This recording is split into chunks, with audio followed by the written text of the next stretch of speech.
Nee, so ek het 'n woord wat die Here vir my gegee het en ek vertrou reg die Here om my te help om die woord deur te gee vanoggend. En ek het nou 'n laptop hier, is nie omdat ek probeer oulik lyk of smart wees of enigstens actually weet hoe werk dit nie, maar ek kry nie altyd my kop gedraai om te sien wat daar agteraan gaan nie. So nou kan ek net sien hierso en nie my plek verloor nie.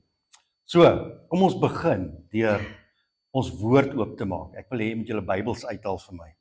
Asseblief, as jy jou Bybel het, maak hom oop by 2 Timoteus 1 vers 7. 2 Timoteus 1 vers 7. Ja, wag, daai slide kan jy maar terug gaan eers. Eers terug met daai slide, hoor. Ek gaan nou vir jou sê. Ek wil dit net vir jou lees en dan gaan ek en sy dit vir jou sing. Die skrifgedeelte. OK. So ek lees die skrif en dan gaan ek hom sing vir jou. Ons sal hom stadig sing so jy kan luister daarna, want aan die einde van die diens of as dit 'n reeks is aan die einde van die reeks, dan gaan ons wil hê jy moet dit sing as 'n declaration aan die Here.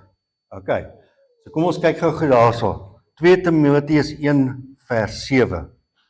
For God has not given us a spirit not of fear, but of power and love and self-control or sound mind.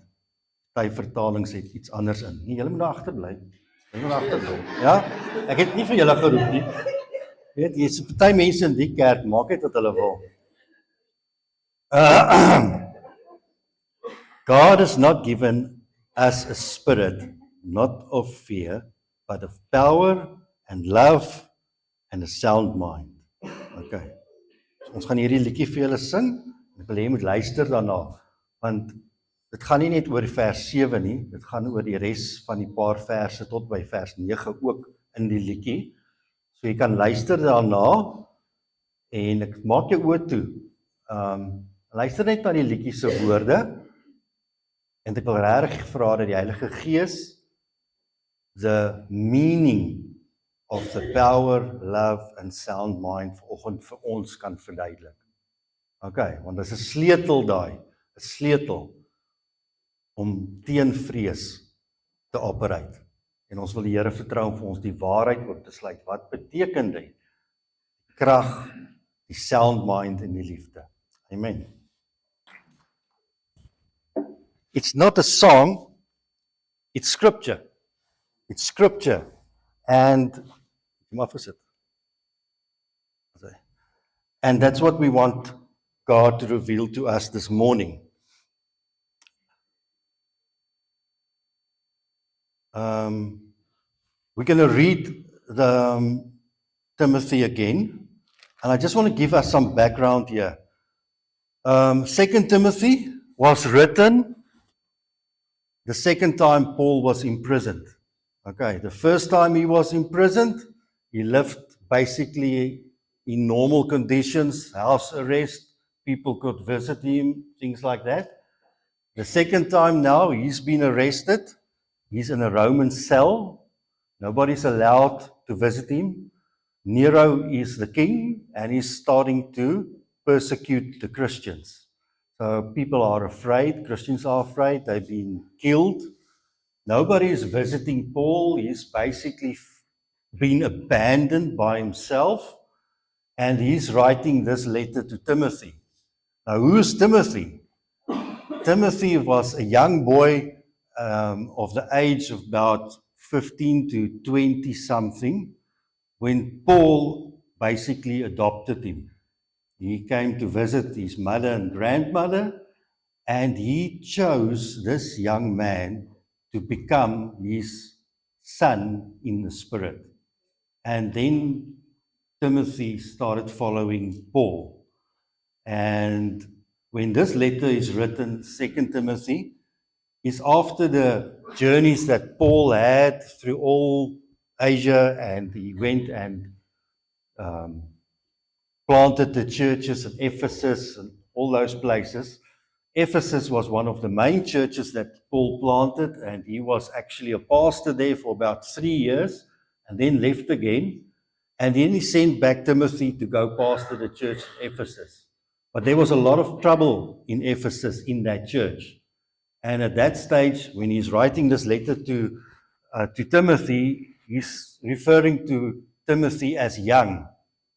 So he was, and that's about 20, 25 years after Timothy started to follow him. So he's between 35 and 40 years old, Timothy, when he was pastoring the church, when he was receiving this letter.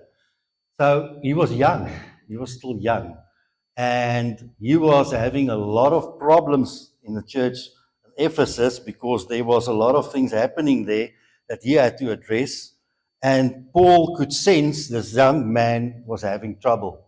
He was battling fear and anxiety and stuff. And that's why this letter is written to him. And when he starts this, he starts writing to Timothy. And we're going to read there from verse 1. Paul, an apostle of Jesus Christ, by the will of God, according to the promise of the life that is in Christ. To Timothy, my beloved child. They had an immense relationship, like a father and son. They were close, and Timothy walked with him. And that's why he's writing this letter to a beloved son. Grace, mercy, and peace from God the Father and Christ Jesus our Lord. I thank God whom I serve, as did my ancestors, with a clear conscience, as I remember you constantly in my prayers night and day. As I remember your tears, I long to see you, that I may be filled with joy. Now the tears mainly is when kyk hierso, ek het ook een. Ja, ek gaan nou die kinders, ek het vergeet van die kindertjies, en die wat nie na my wil luister, die wat kinderkerk toe wil gaan, is welkom om nou op te staan en kinderkerk toe te gaan. So julle is welkom, jammer, ek het vergeet. So, daar praat hy van sy teers, en dit verwys na die keer toe Timothy die laaste keer vir hom gesien het, en moes gegroet het, dat hy actually gehuil het. So, dit wys maar net die close relationship wat hulle gehad het. I'm reminded of your sincere faith, a faith that dwelt first in your grandmother Louise and your mother Eunice, and now I am sure dwells in you. For this reason, I remind you to fan into flame the gift of God, which is in you through the laying on of my hands. For God gave us a spirit not of fear, but of power and love and self-control. Therefore, do not be ashamed of the testimony about our Lord, nor, dit alweer julle? Ek gaan nou vir julle roep. Nor as of me his prisoner, but share in suffering for the gospel by the power of God, who saved us and called us to a holy calling, not because of our works, but because of his own purpose and grace, which he gave us in Christ Jesus before the ages began. Okay. Liefde kan maar inkom. Liefde, daar is hy.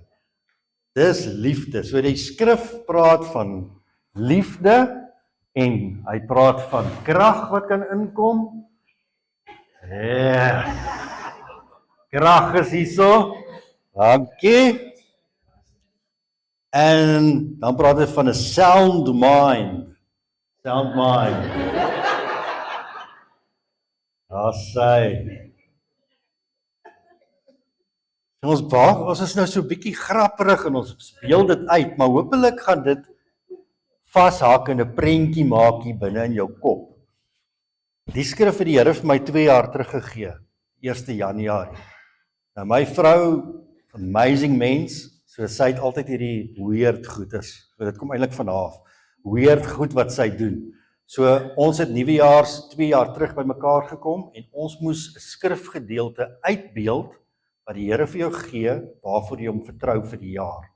So the piece of scripture the Lord gave me was this. 2 years back. So I've been praying about it into my life for about 2 years. And I was dressed up with a big red heart, and I had to wait, and I was dressed up like this. And then people had to try and guess the scripture. So we had lots of fun. So the Lord has laid this on my heart again to share, because it's been a journey of 2 years in my life where I battle anxiety and fear in my life. And to overcome fear, because God has not given me a spirit of fear. But why then do I suffer with fear and anxiety? So I've been journeying through this. I'm just going to share what the Lord has shown me. I don't proclaim to be the everything about this piece of scripture, but I know there is some truth in it. I'm going to pray that the Lord will help us to remember this and to learn from it. Baie dankie. Julle lyk pragtig en ons weet nou wie om te gebruik vir props. Geef hulle 'n hande klap. Julle is amazing. Baie dankie. So 2 Timothy 1 verse 6 says, "For this reason I remind you to fan into flame the gift of God, which is in you through the laying on of my hands." So Paul is saying to Timothy, I'm going to remind you to fan into flame the gift of God. So the gift is from God. You receive it. God gives you a gift. And you have the responsibility to fan it into flame. So jy moet daai vuurtjie so 'n bietjie blaas, dat hy kan aan die gang kom. Praat ek nonsens? Dit kan nie wees nie, want dis die woord van God. Dis nie ek wat so sê nie. Die woord van God sê. Dis nie Paulus eers wat dit sê nie, want al die skrif is geïnspireer deur God. Dis God se woord. So dis nie eers Paulus wat dit sê nie, dis God wat dit vir ons sê. Fan into flame the gift of God. So, how do you fan into flame? So keep that question. We're going to go through there. But that's the question that you need to ask yourself. How do I fan into flame the gift that God's given me? You've got to wrestle with God with it, because it might not be the same for you and you and you. There might be principles from the word that we will look at that you can apply. But how you do it individually with God is about a relationship with God, and how to fan into flame the gifts that God has given into your hands. And then he says, which is in you through the laying on of my hands. And that was something that the Lord also showed me, is that we've gone through a series of teaching in the church this year about discipleship and the need for discipleship, and that God commands us to go and make disciples. And then we notice that very few people in the church has been discipled.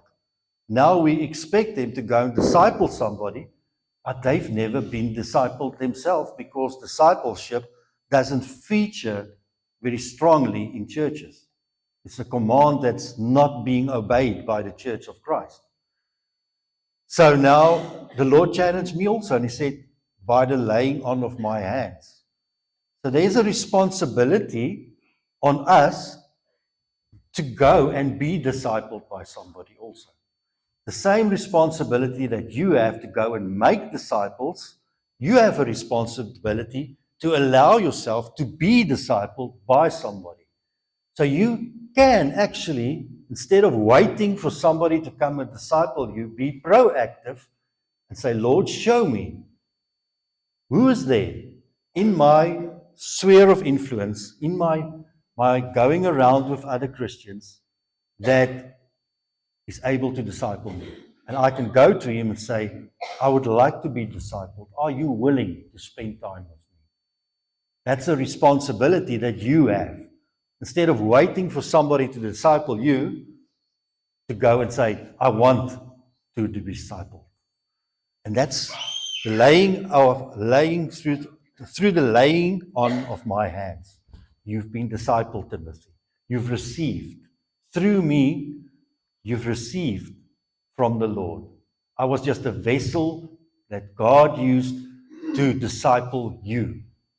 And we have a responsibility to make sure. If you want to grow spiritually, we did it in this discipleship course. If you're in a place and you've been walking with God, maybe 5 years, 10 years, 20 years, and you're spiritually dry and you don't feel breakthrough, my first question will be, so who are you discipling? Who are you intentionally spending time to disciple? Because if you do not do that, you are going to be dry. You're not going to grow spiritually.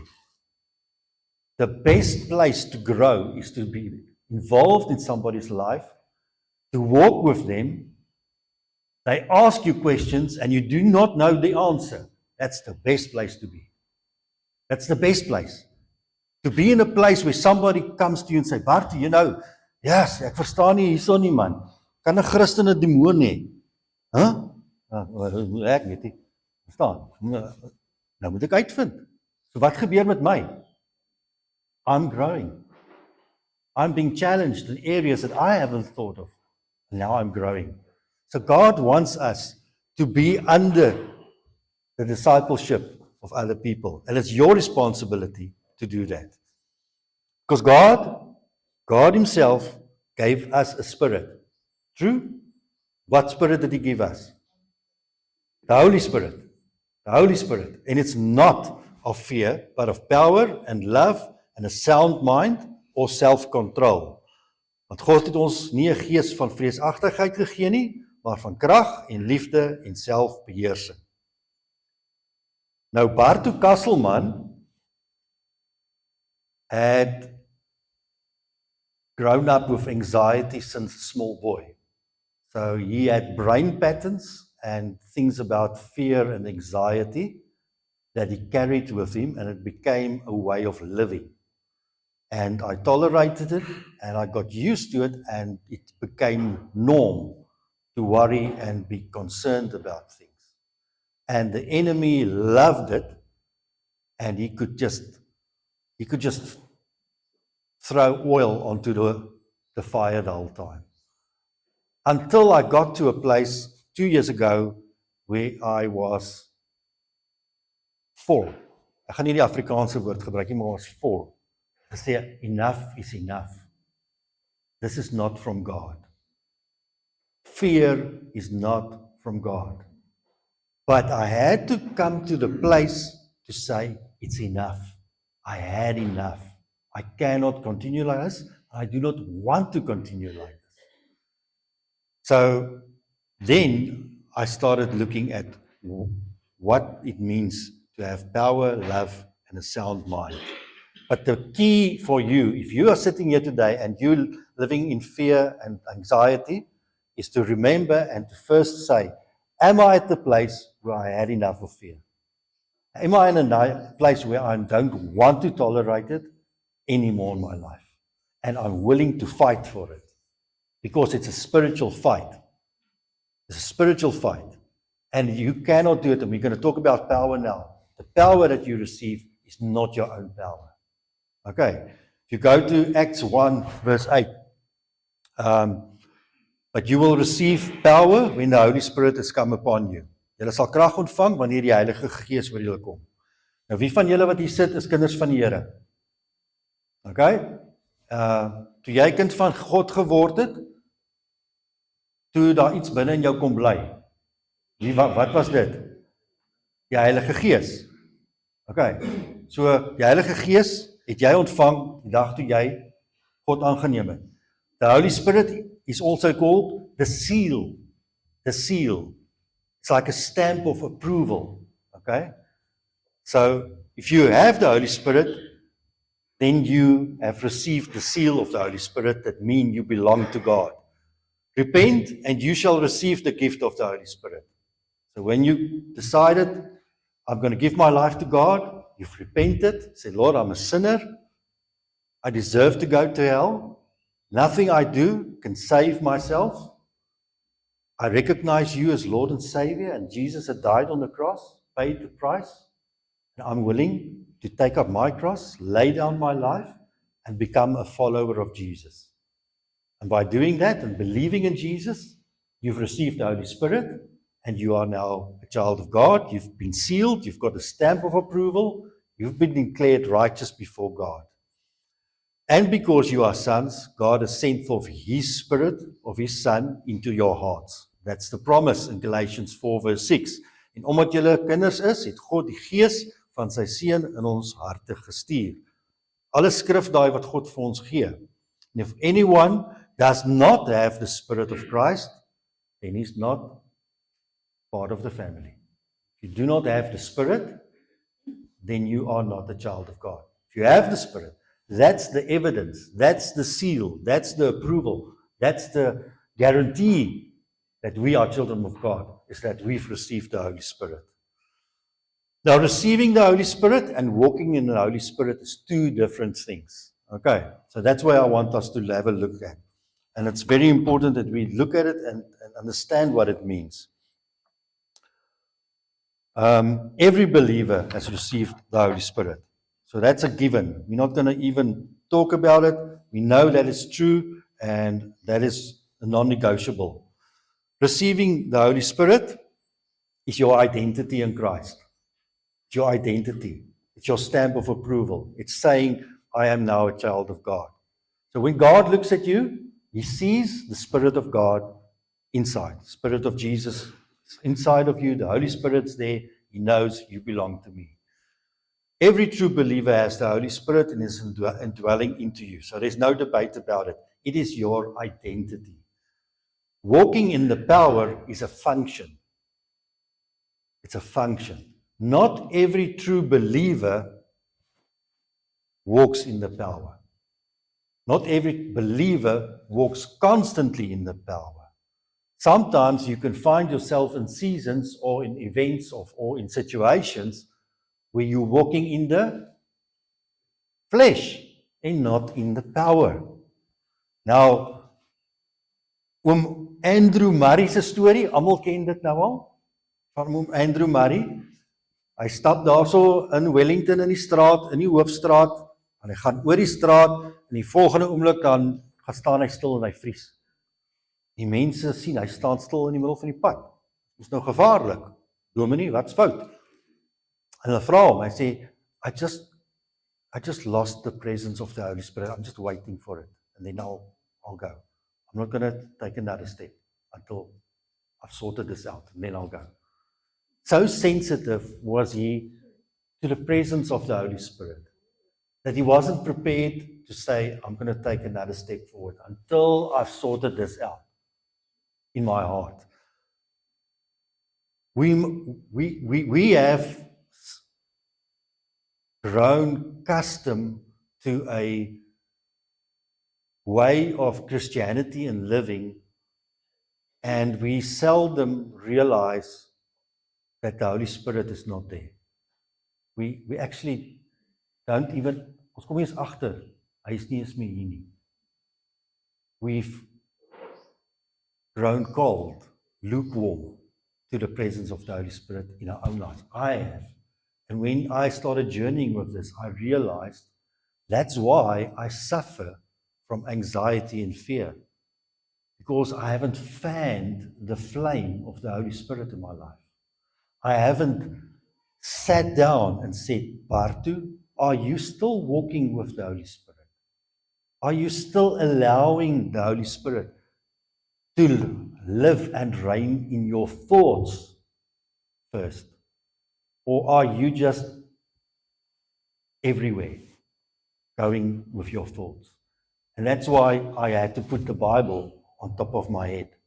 Because I had to go through a journey of renewing my mind. Renewing and saying that fear has got no place anymore. I do not tolerate it anymore. And that I do not have to. So that's a journey that we are going to go through. The scripture also says, be filled with the Spirit. It's ongoing. It's not automatic. It's ongoing. To be filled and constantly be filled with the Holy Spirit. It also says in Ephesians 4 verse 30, do not grieve the Holy Spirit. So we as Christians, born again, filled with the Holy Spirit, can also grieve the Holy Spirit. How do we do that? By ignoring Him. Ignoring Him. Verstaan? So, as my vroukie in die huis is, en ons loop verby mekaar, en ek gee haar so squeeze, dan voel sy appreciated. Verstaan? Maar as ek haar ignore, verstaan, en ek gaan net verby haar, weet, op die foon besig aan goeders. She feels grieved. She feels sorrow. She feels neglect. She doesn't feel appreciated. Selfs met die Heilige Gees is dat ons kan baie maklik, ek het baie maklik, so besig geraak in die dinge van die wêreld, consumed by the worries of this world, that I've neglected my best friend and I've grieved him. So we can easily fall into that trap. And do not quench the Holy Spirit. 1 Thessalonians 5:19. Then scripture also says in Ephesians 1, and I want you to go there because we're going to read that because that's an amazing piece of scripture. Ephesians is an amazing book. If you don't know this book, you must make some plan to get into this word because this is so amazing. 1 through 15, I'm going to read it to you.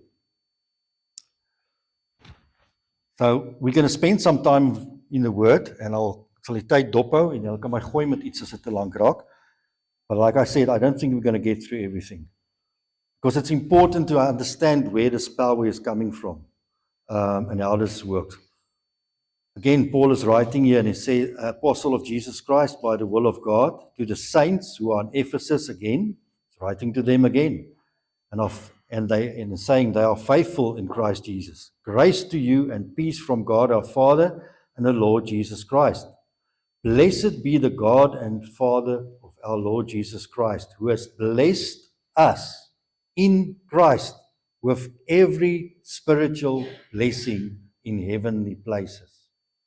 Christ has blessed you and me in Christ with every spiritual blessing in heavenly places. Every spiritual blessing. Everyone. There's no shortage of blessing. Everything is provided for you in heavenly places. Even as He chose us in Him before the foundation of the world, that we should be holy and blameless before Him. In love, He predestined us for adoption to Himself as sons through Jesus Christ, according to the purpose of His will, to the praises of His glory and grace, with which He has blessed us, again, in the Beloved. In Him we have redemption, through His blood, for forgiveness of our trespasses, according to the riches of His grace, which He has lavished upon us in all wisdom and insight, making known to us the mystery of His will, according to His purpose, which He sent forth in Christ, as a plan for the fullness of time, to unite all things in Him, things in heaven and things on earth. In Him we have obtained an inheritance. Onthou, belangrik. In Him we've obtained an inheritance, having been predestined according to the purpose of Him who worked all things according to the counsel of His will, so that we who were the first to hope in Christ might be the praises of His glory. In Him you also, when you heard the word of truth, the gospel of your salvation, and believed in Him, you were sealed with the promise of the Holy Spirit, who is the guarantee of our inheritance until we acquire possession of it, to the praises of His glory.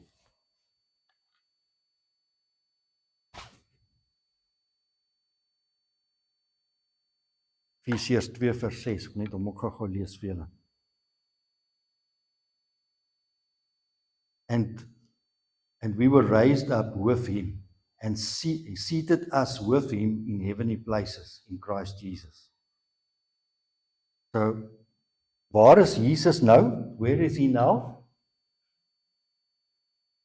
Where is he? Do you know? In heaven, at the right-hand side of God. That's where he is, seated in heaven. And then it says, we are seated with him. We are in Christ. Because we are in Christ, we are seated with him.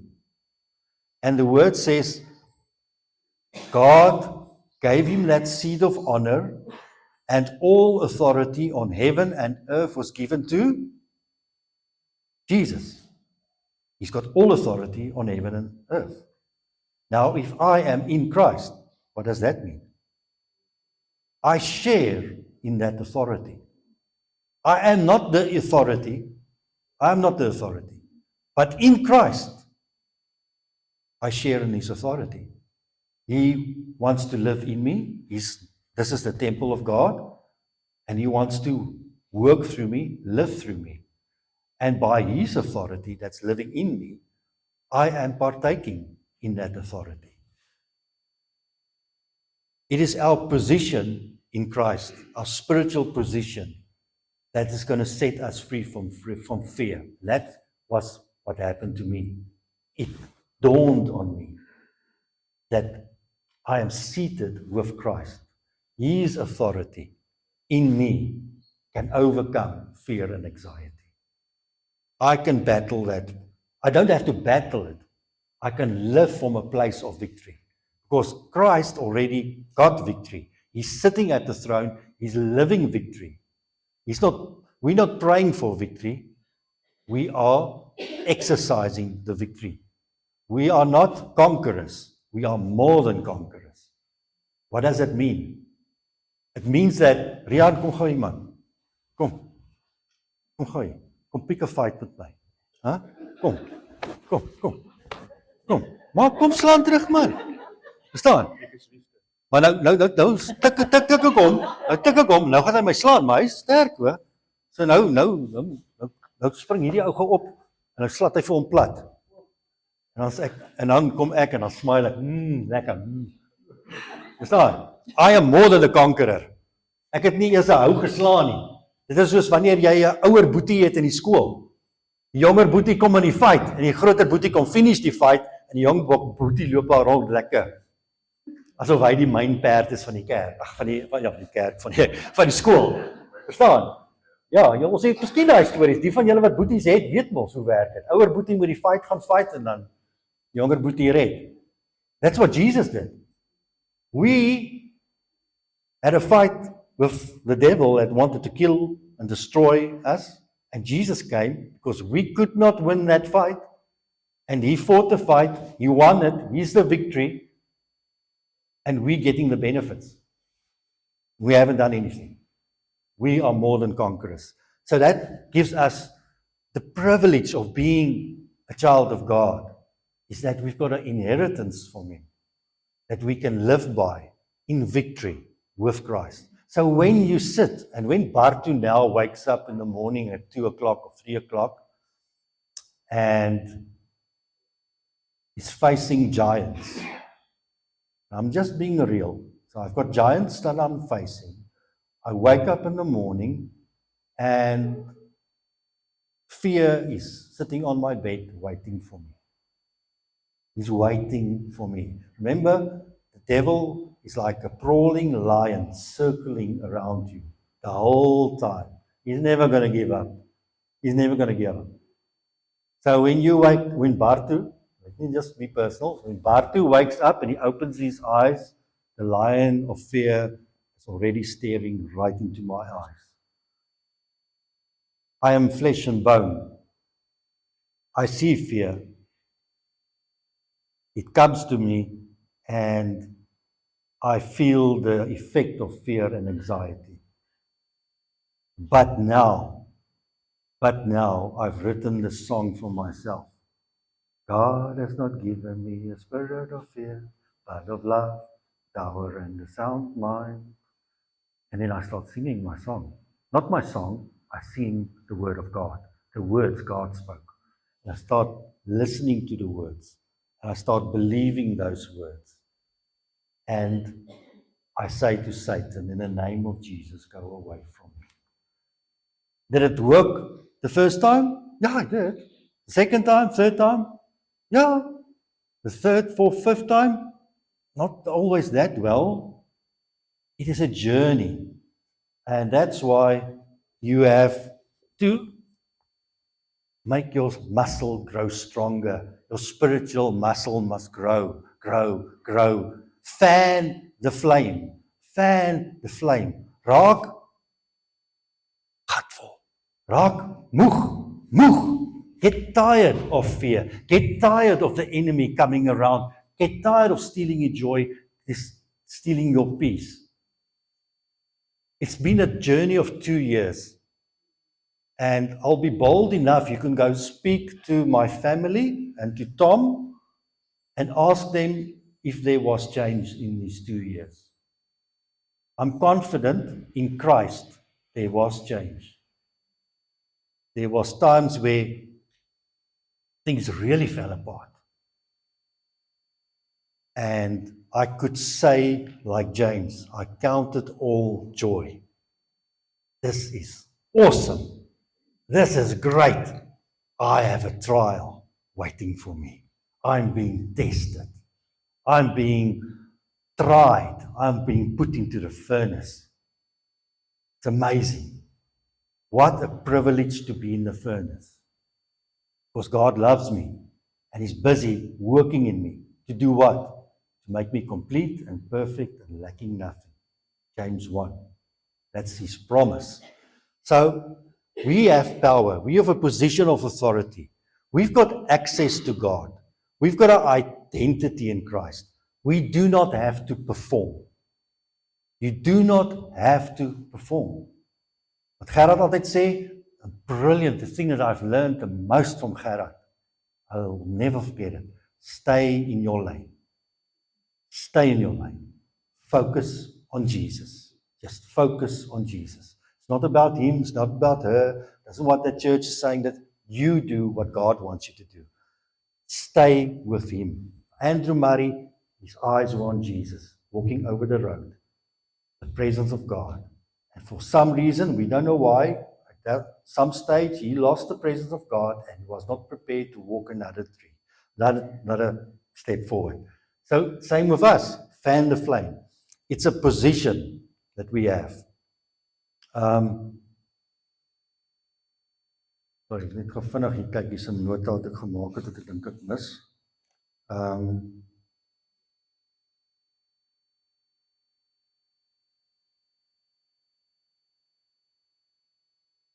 Okay, ek moet ook nie sê nie. Kolossense, laat dit nou, julle moet net vir my sê. Gaan nie alles klaar maak, ek gaan nie, is onmoontlik. But that's fine. It's God. God must do what he wants to do. Colossians 3 verse 1. Christ is seated at the right hand of God. We've said that. That's our responsibility. The next verse gives us the responsibility, what I wanted to share with you now. So we've got a responsibility. This scripture has been in my life forever.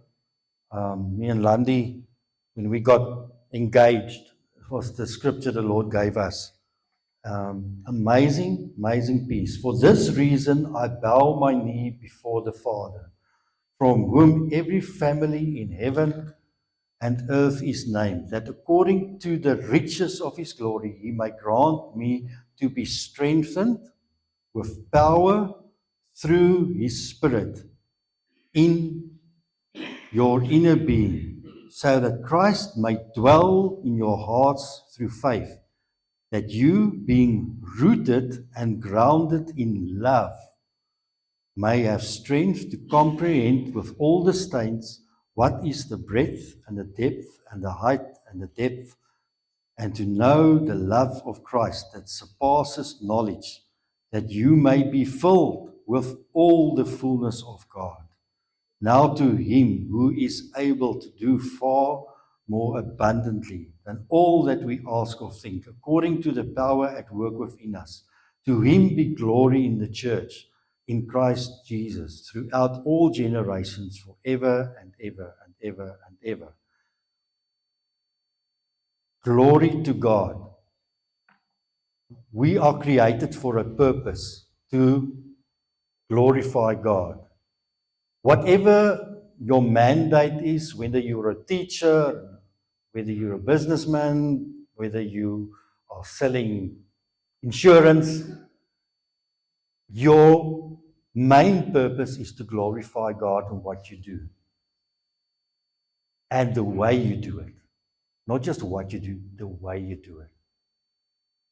One of my mentors, Mr. Tom here, said always, Artu, it's all about character. It's all about character. Klap hom so 'n paar keer. Net kom bykom. It's about character. We can live out there and we can do things even in God's name, but we do not have the inner strength, the ability to overcome the battles inside our minds, then we are faking it. Then we're not walking in the power of the Holy Spirit. Then we're not living an authentic life. And people sense that. And that's why there's so many people, and I'm going to end now, there's so many people that got hurt in churches and do not want to go to churches because it's just a religious encounter. There's no authenticity. There's no realness about it. And it comes from us. We are the Church of Christ. We are the Bible people read and they look at us. So if we are not walking in genuine authenticity with a relationship with God, where we are positioned in God, we know our position, and we can partake in the authority that Christ has given us, and we can practice it, and we can live it in a real way, where people around you can see, now you are going through a very dark valley in your life. But I can see the fruit of it. I can see that you are rooted deep within the hands of God. I can see that love in Christ conquers fear. You walking through this valley, fearless, dependent on God, calm, resilient, in faith, above your circumstances. That Bible I want to read. That's the Bible I want to see. That's the Bible I want to be. So when trials come, wow, great. Love it. Embrace it. Embrace it. Because the trials is there for a purpose. It's a purpose to shape you, your character, and to proclaim the gospel of Jesus. To proclaim it. People can see, man, ja, die sheriff was by jou huis gewees, wat hy alles opgeskryf. Hulle gaan Sondag alles kom haal. Okay. Maar jy's dan so happy. Wat's fout? Hoekom is jy so happy? Jy nie ge-worried nie. You can't explain it. Ephesians 3 verse 20 surpasses all understanding and knowledge. You cannot explain it. You cannot even try to explain it to the other person why you are not worried. You cannot explain it. You can only live it. And that is worth more than 1,000 words. So I want to end up with this, and I'll say, I'm going to ask Gerard if I can continue on this, because I feel it's important to get to the other parts, because this is just power. We're just talking about the power of God, and we still got to get to love and then sound mind, which is very important. But I want to encourage each one of us, myself included, is God needs living Bibles. You see the guys, somebody, you can go to Kum, you buy a living Bible. That's not a living Bible. The living Bible is all sitting here. God wants a living Bible, meaning, and He says in His Word also, trials and tribulations and troubles in this world you will never have once you accept me. Is dit nie waar daar staan nie? Wat staan daar? Weet julle, wat staan daar? You will have trials. You will have trouble in this world because it's broken. It's a broken world. You're going to have it. So make the best use of it. Embrace it. Embrace it. Is dit lekker? Nee. Dis nie bedoel om lekker te wees nie. Want waartoe moet eers doodgaan? Die flesh must die. And for the flesh to die, it's not lekker. But once you start getting into that habit and start fanning the flame, it becomes joy. It becomes joy. Because God is being glorified. God is being honored. And what more do you want to do than glorify your Father? And that's the fan that flame, that love relationship. If you can imagine the perfect Father, just close your eyes. Just imagine the perfect Father. He's never grumpy, never stressed out. He's got always time for you. When you call him, he answers you immediately. When you are hurt, he comforts you. When you make a mistake, he loves you. He helps you. When you're frightened, you can sit on his lap. That's the Father. Now, if I've got a Father like that, I'll do anything to please him. Anything. I want to please that Father. And that's the Father we have. Father, we pray, Lord, this morning, Holy Spirit, that you will help us to just understand a little bit more of the position we have in you and at who you are. And all authority that's been given to Christ, that we share in that. And Father, that we can walk without fear. We do not have to tolerate it. We can live more as a conqueror. Will we always do it? Maybe not. But Father, we thank you that you are journeying with each one of us and that we can fan this flame. And I pray, Lord, that it will be with a love relationship. It will be a genuine relationship with you. Our Heavenly Father, our perfect Father. Lord, we just pray this. You will take this word, and this week we will be challenged on this, Father. I know it. I know we will be challenged because you will allow us to be challenged so that we can practice the word.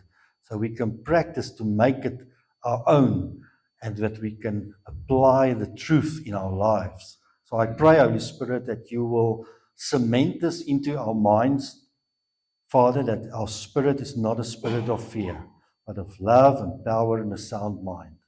And Father, I pray, Lord, that as we have quiet times and we'll have love time with you and we spend time with you this week, Father, and we sit on your lap, that you will just engage with each one of us and speak to us, and we can ask you questions about this and in our own lives and how to apply it, and that you will help us and teach us and guide us so that we can journey together, Father, so that we can become living Bibles for the people around us.